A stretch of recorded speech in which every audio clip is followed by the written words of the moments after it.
Evil dead franchise అనగానే మన mind లో ఫస్ట్ గుర్తుకొచ్చేది brutal horror, extreme gore, blood bath and non stop survival drama. ఈ franchise నుంచి లాస్ట్ గా వచ్చిన ఈ ఈవిల్ డెడ్ బాండ్ ఎలా ఉంది, ప్రీవియస్ మూవీస్ రేంజ్ అంతా ఇంపాక్ట్ క్రియేట్ చేసిందా లేదా అనేది డీటెయిల్ గా ఈ వీడియోలో మాట్లాడుకుందాం.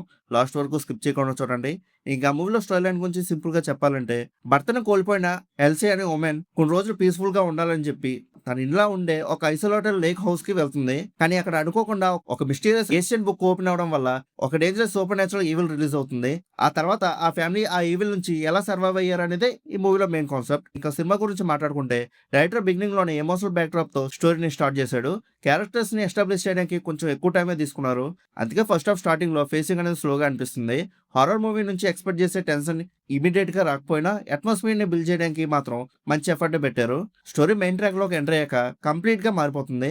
Horror elements, suspense moments, survival situations out గా ఇంక్రీజ్ అవుతూ ఆడియన్స్ ని స్టోరీలోకి ఇన్వాల్వ్ చేస్తే, ఇంటర్వల్ వరకు మంచి ఇంటెన్సిటీ మెయింటైన్ చేస్తూ సెకండ్ హాఫ్ మీద క్యూరియాసిటీని క్రియేట్ చేస్తుంది. సెకండ్ హాఫ్ లో సర్వైవల్ డ్రామా అనేది ఇంకా స్ట్రాంగ్ అవుతుంది. Deadliest attacks, violent moments, chase sequences అన్ని ఫాస్ట్ గా మూవ్ అవుతాయి. కోర్ కంటెంట్ ని డైరెక్టర్ కాంప్రమైజ్ అవ్వకుండా ప్రెజెంట్ చేశాడు. హారర్ లవర్స్ కి కావాల్సిన blood, violence and practical effects అన్ని ఫుల్ గా ఉంటాయి. అయితే స్క్రీన్ ప్లే సైడ్ నుంచి చూస్తే కొన్ని సీన్స్ ప్రిడిక్టబుల్ గా అనిపిస్తాయి. హారర్ మూవీస్ రెగ్యులర్ గా చూసే వాళ్ళకి నెక్స్ట్ ఏం జరగబోతుందో కొన్ని ప్లేసెస్ లో ఈజీగా గెస్ చేసేయచ్చు.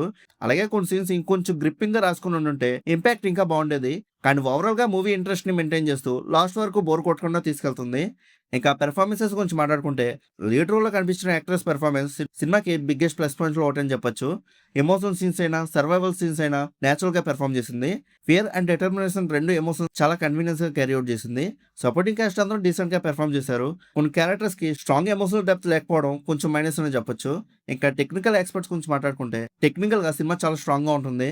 సినిమాటోగ్రఫీ హారర్ అట్మాస్ఫియర్ ని పర్ఫెక్ట్ గా క్రియేట్ చేసింది. అన్ని సీన్స్ కి మంచి క్రీపీ ఫీలింగ్ అనేది తీసుకొచ్చాయి. Background music and sound design గురించి స్పెషల్ గా చెప్పాలి. సైలెంట్ సీన్స్ లో కూడా టెన్షన్ క్రియేట్ చేయడంలో బీజం చాలా హెల్ప్ అయింది.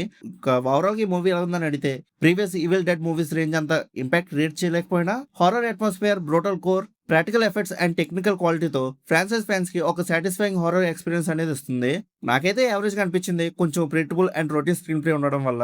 ఒకవేళ ఆల్రెడీ మీరు ఈ మూవీ చూస్తుంటే మీకు ఎలా అనిపించిందో కింద కామెంట్ సెక్షన్ లో చెప్పండి.